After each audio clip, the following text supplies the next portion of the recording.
إنا نحن نزلنا الذكر وإنا له لحافظون. أعوذ بالله من الشيطان الرجيم. بسم الله الرحمن الرحيم. تبارك الذي بيده الملك وهو على كل شيء قدير.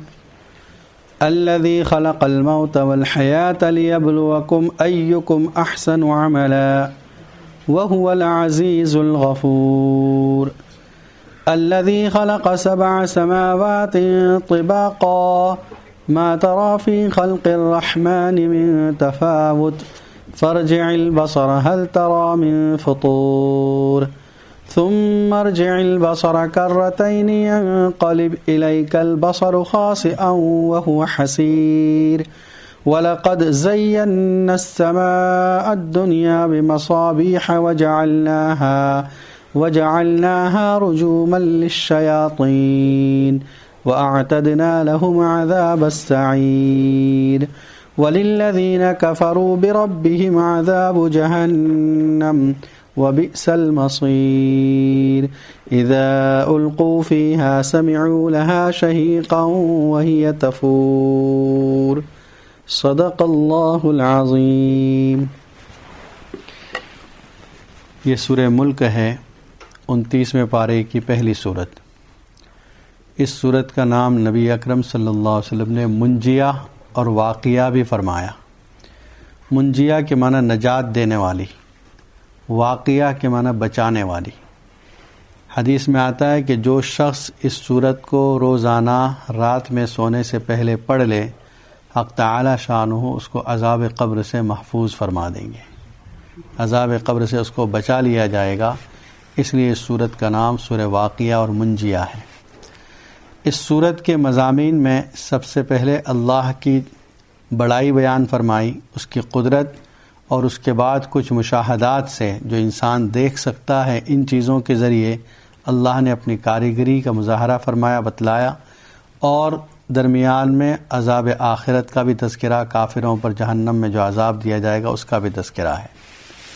شروع فرمایا اللہ نے اس سورت کو تبارک الذی بیدہ الملک وہو علی کل شیء قدیر سے. بڑی بابرکت ہے وہ ذات جس کے قبضے میں اختیار ہے، تمام حکومت ہے، اور وہ ہر چیز پر قدرت والا ہے. تبارکہ اس کے معنی ہوتے ہیں بابرکت ہے، بلند و بالا ہے وہ ذات. بیدہ ملک جس کے قبضے میں، ید کے معنی ہاتھ ہوتے ہیں، لیکن اللہ تعالیٰ کے ہاتھ وغیرہ جسمانی طور پر کوئی عضو نہیں ہے. بس وہ کیا ہے، قرآن مجید میں اس کو متشابہات کہا گیا، جیسے اللہ کی پنڈلی، اللہ کا ہاتھ، یہ سب چیزیں ہمارا اس پر ایمان و یقین تو ہو، لیکن اس کی کیفیت کے بارے میں بتلایا نہیں گیا، اس لیے کیفیت کے بارے میں خاموش رہیں. بیدہ الملک اس کو اردو میں یہ بھی کہا جاتا ہے کہ فلاں کے ہاتھ میں یہ چیز ہے، مطلب فلاں کے قبضے میں یہ چیز ہے. تو بیدہ الملک کا ترجمہ یہ کریں گے جس کے قبضے میں تمام حکومت ہے، آسمان و زمین اور تمام چیزیں جو کچھ ہے سب اللہ کے قبضے میں ہیں. وہو علی کل شیء قدیر، اور وہ ہر چیز پر قدرت والا ہے، یعنی اس کی قدرت ہر چیز کو محیط ہے، کوئی چیز ایسی نہیں جو اس کی قدرت سے باہر ہو. الذی خلق الموت والحیات لیبلوکم ایکم احسن عملا. وہ ذات جس نے موت کو بنایا اور زندگی کو بنایا تاکہ آزما لے میں تم میں کون اچھے اعمال کرتا ہے. موت بھی اللہ تعالیٰ کی طرف سے، زندگی بھی اللہ تعالیٰ کی طرف سے. ایک سوال یہ ہوتا ہے کہ زندگی تو ایک پیدا کرنے کا نام ہے، موت تو عدم کا نام ہے کہ جو چیز زندگی تھی اس کو ختم کر دی گئی. پھر اس کو خلق کیسے کیا گیا، اس کو کیسے بنایا گیا؟ لکھا ہے تفسیر کی کتابوں میں کہ موت بھی ایک چیز ہے کہ ایک انسان کو اس دنیا سے لے کر دوسری دنیا میں منتقل کرنا، ٹرانسفر کرنا. یہ جو چیز ہے یہ بھی ایک پیدا کی جانے والی چیز ہے، یہ کوئی عدمی چیز نہیں جس کو پیدا نہ کیا جا سکے. موت اور حیات کو اللہ تعالیٰ نے کیوں بنایا؟ لیبلوکم ایکم احسن عملا، تاکہ جان لیں، آزما لیں، ٹیسٹ کر لیں تم میں اچھے اعمال کرنے والا کون ہے. یہ گویا دونوں چیزیں اس لیے بنائی، زندگی بھی اس لیے بنائی اور موت بھی اس لیے بنائی تاکہ تم کو ٹیسٹ کر لیں، تمہاری آزمائش ہو جائے کہ اچھے اعمال کرنے والا کون ہے. تو زندگی میں تو انسان اعمال کر رہا ہے، جس سے یہ پتہ چلتا ہے کہ ٹھیک ہے زندگی کی پیدائش اس لیے کی گئی تاکہ آزما لے، لیکن موت کے ذریعے آزمائش کا کیا مطلب؟ موت کے ذریعے آزمائش کا مطلب یہ کہ جب آدمی زندگی کے اندر موت کا تصور رکھے گا تو اس کے اعمال اچھے ہوں گے، اور جس شخص کی زندگی میں موت کا تصور ہی نہ ہو وہ آزاد رہ رہا ہے، کیونکہ اس کو مرنا ہی نہیں ہے۔ وہ تو یہ سمجھ رہا ہے کہ جو کچھ ہے یہی دنیا کی زندگی ہے اور اس کے بعد تو ختم ہے، فنش۔ حالانکہ یہ نہیں معاملہ، بلکہ جس کا یقین یہ ہے کہ مرنے کے بعد کی زندگی بھی ایک زندگی ہے، تب اس کی زندگی کے معاملات کچھ اور ہوں گے۔ اس لیے موت کو سبب قرار دیا جا رہا ہے اچھے اعمال کا۔ موت اور حیات کیا ہے؟ اس میں بھی یہ ہے کہ اللہ تعالیٰ نے مختلف درجے رکھے زندگی کے۔ ایک زندگی کا درجہ وہ ہے جس کو اللہ نے فرمایا وَإِن مِّن شَيْءٍ إِلَّا يُسَبِّحُ بِحَمْدِهِ، ہر چیز اللہ کی تعریف اور تسبیح بیان کرتی ہے اگرچہ تم اس کو سمجھتے نہ ہو۔ جتنی مخلوقات ہیں، چاہے وہ جمادات ہوں، پتھر ہوں، پہاڑ ہوں، یہ چیزیں نباتات ہیں، جو پلانٹس ہیں، یہ بھی اللہ کی تسبیح بیان کرتے ہیں، ہر چیز۔ ایک زندگی وہ ہے جس کو ہم کہتے ہیں متحرک، جو اپنے آپ میں تحرک کر سکتی ہے، حرکت اور مومنٹ کر سکتی ہے، جو انسانوں کے اندر بھی ہے، جانوروں کے اندر بھی ہے۔ پھر اس سے اعلیٰ قسم کی زندگی وہ ہے جس کے اندر شعور ہے، سمجھ ہے، وہ صرف انسانوں اور جناتوں میں ہے، جانوروں کے اندر شعور و احساس نہیں، ان کو اسی لیے مکلف نہیں بنایا گیا، ان کو صرف اللہ تعالیٰ نے انسانوں کی خدمت کے لیے بنا دیا ہے۔ تو زندگی ان کے اندر بھی ہے، لیکن زندگی کا اعلیٰ درجہ جو ہے وہ انسانوں کے اندر ہے۔ پھر اس سے کمال درجہ یہ ہے کہ اللہ کی معرفت حاصل ہو، اس انسان کو اللہ کی معرفت حاصل ہو، یہ زندگی میں اعلیٰ درجے کی اور ہائیسٹ پوزیشن کی لائف ہے۔ یہ جس کو یہ حاصل ہے وہ ایمان والا ہے، اور جس کو یہ حاصل نہیں وہ کافر ہے۔ اسی لیے قرآن مجید میں ایک جگہ پر کافر کو مردہ قرار دیا گیا اور مومن کو زندہ قرار دیا۔ أَوَمَنْ كَانَ مَيْتًا فَأَحْيَيْنَاهُ وَجَعَلْنَا لَهُ نُورًا يَمْشِي بِهِ فِي النَّاسِ، کہ جس کو ہم نے نور عطا کیا ہے وہ اس کے ذریعے، لائٹ کے ذریعے چل رہا ہے لوگوں کے درمیان، یہ مومن ہے۔ اور جو شخص اس کے پاس یہ لائٹ حاصل نہیں ایمان کی، وہ مردہ ہے، کافر ہے۔ تو یہ اعلیٰ درجے کی حیات ہے۔ تو حیات کے اندر سب سے اعلیٰ قسم کی زندگی انسان کو حاصل ہے۔ اچھا، موت اور حیات کو اللہ نے اس لیے پیدا کیا تاکہ آزما لے میں تم میں اچھے اعمال کرنے والا کون ہے۔ یہ پوری زندگی ہماری ایک آزمائش ہے۔ جب سے ہم کو مکلف کیا گیا وہاں سے لے کر موت تک ہمارے ہر اعمال کو اللہ تعالیٰ ریکارڈ کر رہے ہیں۔ فرشتے جو ہیں وہ ریکارڈ کرنے کے لیے مقرر کر دیے ہیں۔ ہمارا ہر عمل، ہمارا نکلا ہوا زبان سے ہر لفظ ریکارڈ ہو رہا ہے، اور قیامت کے دن یہی ریکارڈ اللہ کے سامنے پیش کیا جائے گا۔ یوم تجد کل نفس ما عملت من خیر محضرا وما عملت من سوء، جس دن کہ ہر نفس اپنے تمام اعمال کو سامنے پائے گا، اچھے بھی اور برے بھی۔ اور فمن یعمل مثقال ذرۃ خیرا یرا، ذرے کے برابر کیا ہوا نیک عمل اللہ اس کا بھی بدلہ دیں گے، اور ذرے کے برابر کی ہوئی برائی اللہ اس کی بھی سزا دیں گے۔ تو یہ موت و حیات کو اس لیے رکھا گیا تاکہ آزمائش ہو۔ ایک حدیث میں آتا ہے دنیا مزرعۃ الآخرہ، یہ دنیا ہی آخرت کی کھیتی ہے، جیسا یہاں بوؤ گے ویسا وہاں کاٹو گے۔ نیک عمل بوئے ہیں، اجر و ثواب ملنے والا ہے، اور برائیاں بوئی ہے، بد اعمالیاں بوئی ہے تو اس کی سزا ملے گی آخرت میں۔ احسن و عملہ کہا، یہ نہیں کہا اکثر و عملہ، یہ نہیں کہا تم میں زیادہ اعمال کرنے والا کون ہے، بلکہ یہ کہا آزما لیا جائے تاکہ تم میں اچھے اعمال کرنے والا کون ہے۔ گویا اعمال کی اللہ کے یہاں کوالٹی مطلوب ہے، کوانٹٹی مطلوب نہیں، کہ اگر آدمی اچھے عمل کر رہا ہے اخلاص کے ساتھ، ریاکاری کے بغیر، اللہ کو راضی کرنے کے لیے اس کا نیک عمل ہے، تو ایک چھوٹا سا عمل بھی اس کی نجات کے لیے کافی ہو جائے گا۔ اور اگر اخلاص نہیں، لوگوں کو دکھلانا مقصد ہے، ریاکاری یا اور کوئی مقصد اس میں دنیاوی شامل کر دیا گیا، تو پھر وہ بڑے سے بڑا عمل ہو، اللہ کے یہاں اس کی کوئی قیمت نہیں۔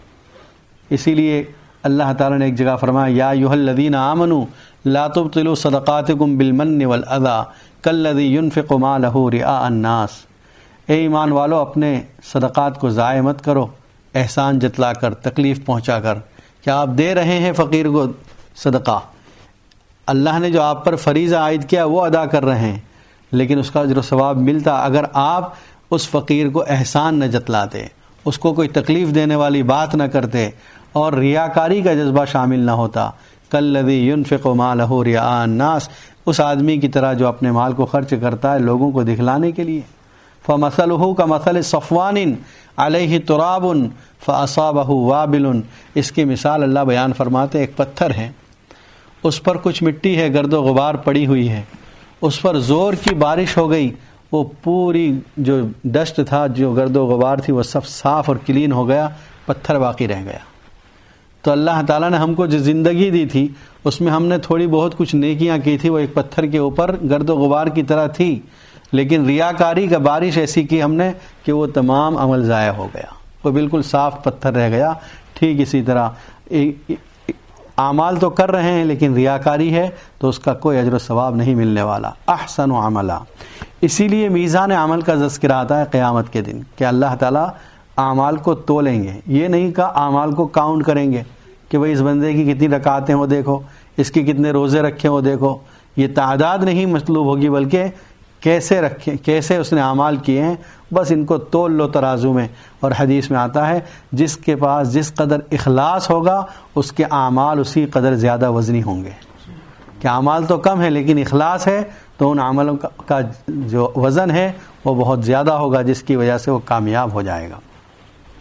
وَهُوَ الْعَزِيزُ الْغَفُورُ، اور وہ زبردست ہے، بخشنے والا ہے، جس کی پکڑ سے کوئی نہیں نکل سکتا، ایسا زبردست ہے اور بخشنے والا بھی بہت بڑا ہے. الَّذِي خَلَقَ سَبْعَ سَمَاوَاتٍ طِبَاقًا، وہ ذات جس نے 7 آسمان کو تہ بتہ پیدا کیا.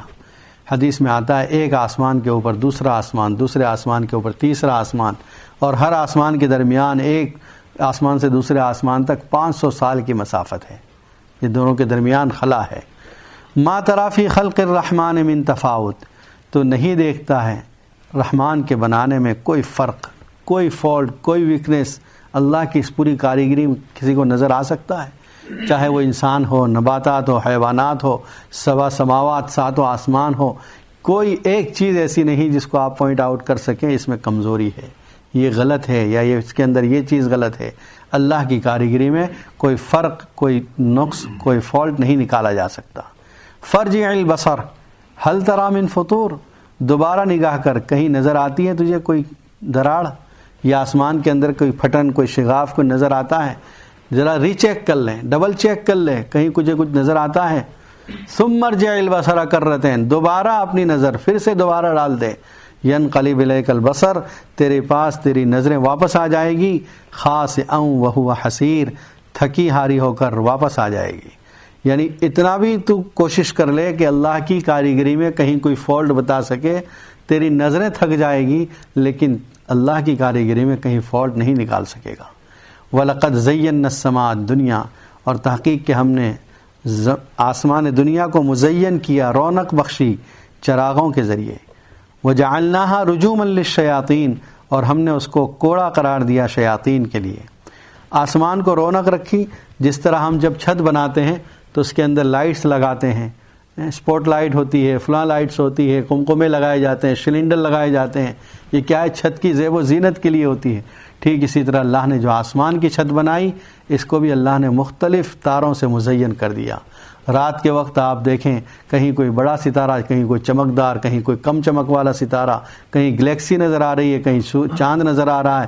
یہ سب اللہ نے ایک خوبصورت ڈیکوریٹڈ روف بنا دی، سی آپ کے لیے ایک بہترین قسم کی چھت بنا دی جس کے اندر ہر قسم کی آرائش کی چیزیں اللہ نے رکھی. اور دوسرا ایک اس سے مقصد کیا لیا؟ وَجَعَلْنَاهَا رُجُومًا لِلشَّيَاطِينَ، ایک کام ان ستاروں سے یہ بھی لیا کہ ہم نے شیاطین کے لیے کوڑا قرار دیا. حدیث میں آتا ہے نبی اکرم صلی اللہ علیہ وسلم فرماتے ہیں کہ میری بعثت سے پہلے، یعنی نبی صلی اللہ علیہ وسلم کی بعثت سے پہلے یہ حال تھا کہ شیاطین اوپر جاتے تھے، فرشتوں کے درمیان جو کچھ باتیں ہوتی تھیں ان میں سے کچھ حاصل کر لیتے تھے کہ یہ ہونے والا ہے، یہ واقعات ہونے والے ہیں، جو بھی اللہ کی طرف سے حکم نازل ہو رہا ہے نیچے بندوں کے لیے. اور نیچے آ کر کاہنوں کو، جن کے وہ چیلے ہوتے تھے، کاہنوں کو بتا دیا کرتے تھے. کاہن اس ایک سچ کے اندر 100 جھوٹ ملا کر لوگوں کے سامنے بیان کرتے تھے. جب وہ ایک سچ باہر آتا تھا کہ ہاں کاہن نے جو بات کہی تھی وہ سچ تھی. نبی اکرم صلی اللہ علیہ وسلم پر جب وحی کا سلسلہ شروع ہوا، اللہ تعالیٰ نے فرشتوں کو یہ کام پر لگا دیا کہ جیسے ہی کوئی شیاطین اوپر چڑھنے کی کوشش کرے اس کو اس ستاروں کے ذریعے کوڑا مارے.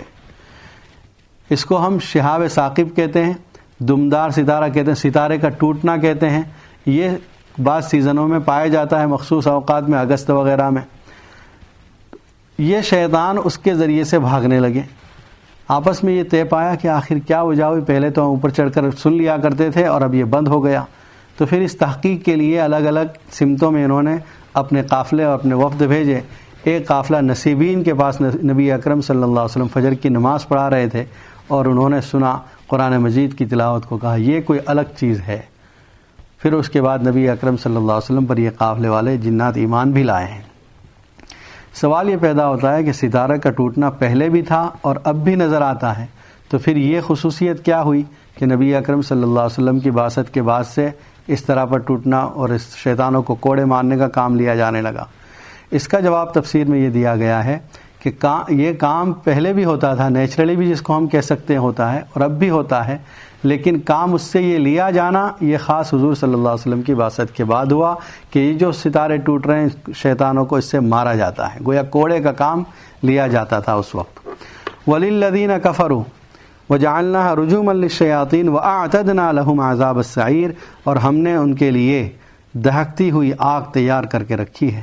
وَلِلَّذِينَ كَفَرُوا بِرَبِّهِمْ عَذَابُ جَهَنَّمَ، اور جو لوگ منکر ہوئے اپنے رب کے ان کے لیے دوزخ کا عذاب ہوگا.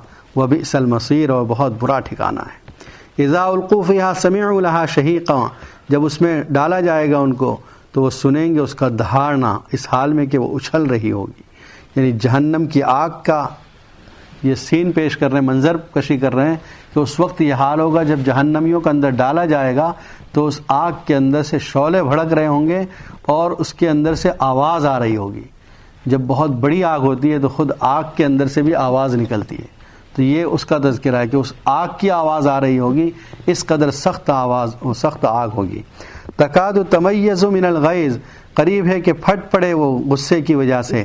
کلما القی فیہا فوج، جب کبھی اس میں ڈالا جائے گا ایک گروہ کو، سألہم خزنتہا الم یأتکم نذیر، پوچھے گا ان سے جہنم کا داروغہ جو اس کا سیکیورٹی گارڈ ہے، وہ پوچھے گا الم یأتکم نذیر، کیا تمہارے پاس کوئی ڈر سنانے والا نہیں آیا تھا؟ ان کو ڈالا جا رہا ہے جہنمیوں کو، جب اندر ڈالے جا رہے ہیں تو دروازے پر جو نگران مقرر ہے جہنم کا وہ کہے گا کیا تمہارے پاس کوئی ڈرانے والا نہیں آیا تھا جو ڈر سناتا، اللہ کے عذاب سے، جہنم سے ڈراتا؟ وہ کہیں گے بلا قد جاءنا نذیر، کیوں نہیں ہمارے پاس بھی ڈرانے والا آیا تھا. انبیاء کرام ہر قوم میں ہر زمانے میں آئے. قرآن مجید میں ارشاد ہے وَإِن مِّنْ أُمَّةٍ إِلَّا خَلَا فِيهَا نَذِيرٌ، ہر زمانے میں ہر قوم میں اللہ تعالیٰ نے ڈرانے والوں کو بھیجا ہے، نبیوں کو. فَكَذَّبْنَا وَقُلْنَا مَا نَزَّلَ اللَّهُ مِن شَيْءٍ، ہم نے ان کو جھٹلایا اور ہم نے ان کو یہ کہا ما نزل اللہ من شیء، اللہ نے کوئی چیز نازل نہیں کی. ان انتم الا فی ضلال کبیر، یعنی تم تو بڑے گمراہی میں پڑے ہوئے ہو. ہم نے ان انبیاء کو کیا جواب دیا کہ یہ تم کہہ رہے ہو اپنی جیب سے نکال رہے ہو، ورنہ اللہ نے کوئی چیز نازل نہیں کی. وقالوا، اور وہ کہیں گے لو کننا نسمع او نعقل، اگر ہم سنتے یا سمجھ لیتے ما کننا فی اصحاب السعیر، ہم دوزخ والوں میں سے نہ ہوتے. کاش اس وقت بات سمجھ میں آ جاتی، اس وقت جو اللہ کے عذاب سے ڈر سنانے والے آئے تھے ان کی ہم سن لیتے تو آج یہ موقع نہ آتا. فاعترفوا بذنبہم، آج انہوں نے اعتراف کیا اپنے گناہ کا.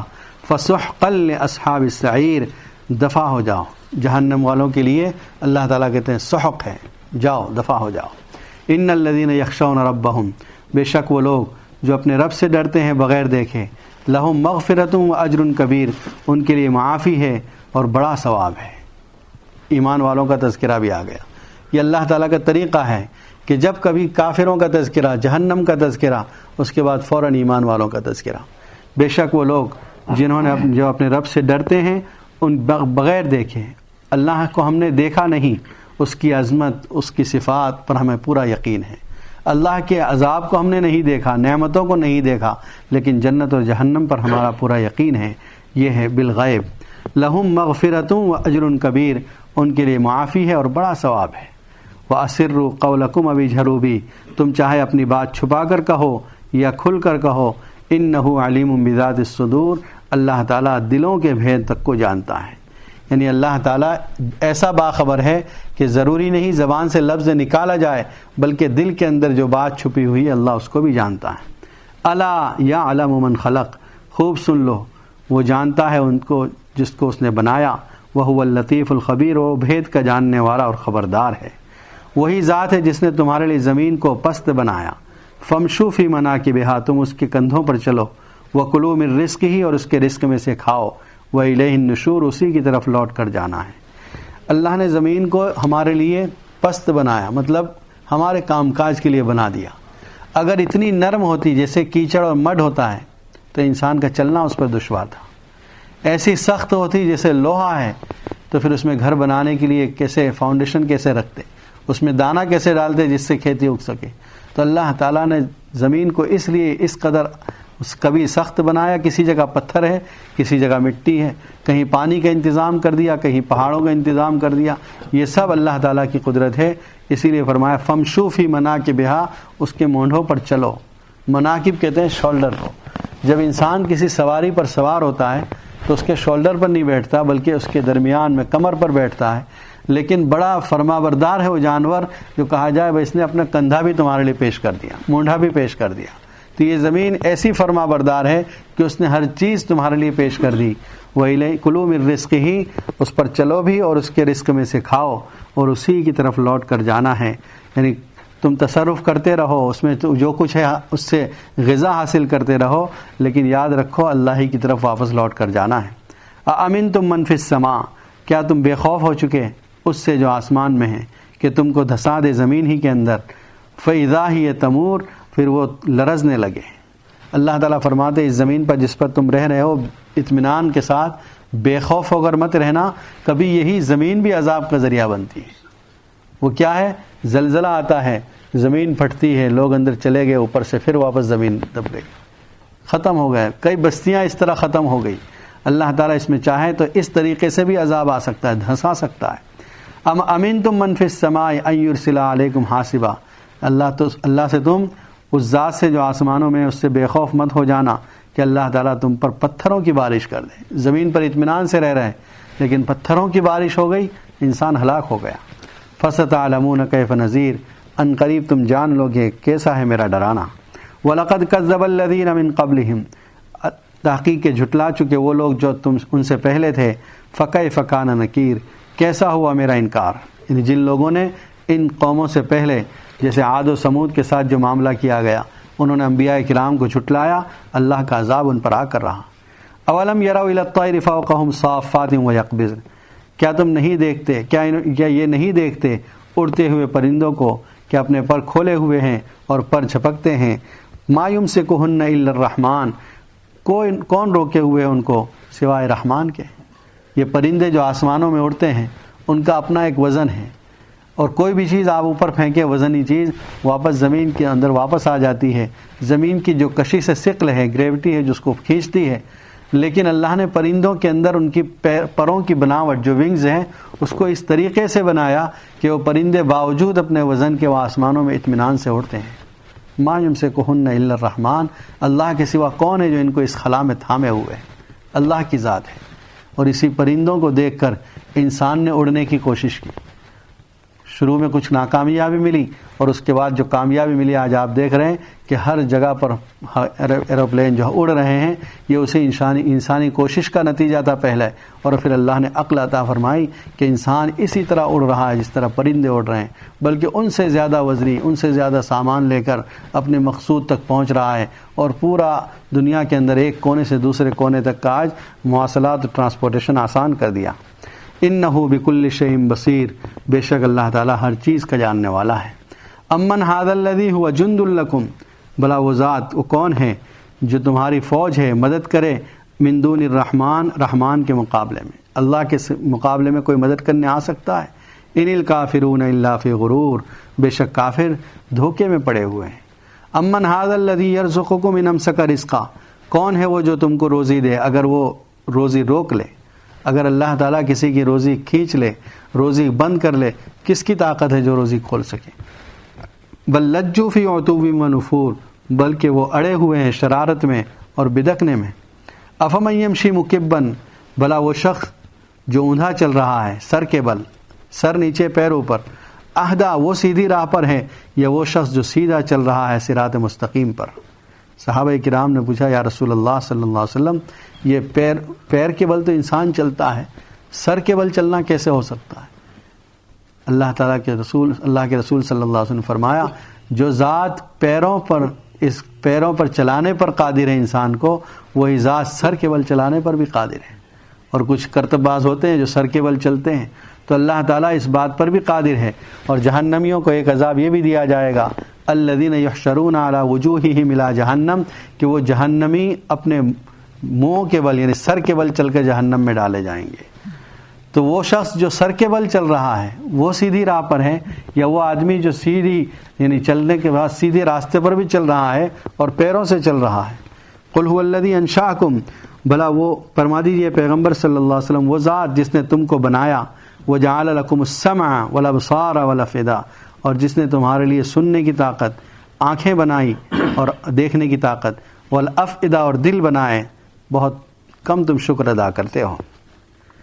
اللہ نے انسان کو علم حاصل کرنے کے 5 ایسے سینسز اور حواس رکھے ہیں جن سے انسان علم حاصل کرتا ہے۔ ایک کان ہے جس کے ذریعے سنتا ہے اور علم حاصل کرتا ہے، آنکھ ہے جس کے ذریعے دیکھتا ہے، علم حاصل کرتا ہے، اسی طرح ناک ہے جس کے ذریعے سونگھتا ہے، خوشبو کا علم حاصل ہوتا ہے، اور ٹیسٹ زبان پر رکھتا ہے ذائقہ چکھنے کا، یہ علم حاصل کرتا ہے، اور ایک مس کی طاقت ہے، ٹچ کرنے کے ذریعے انسان علم حاصل کرتا ہے۔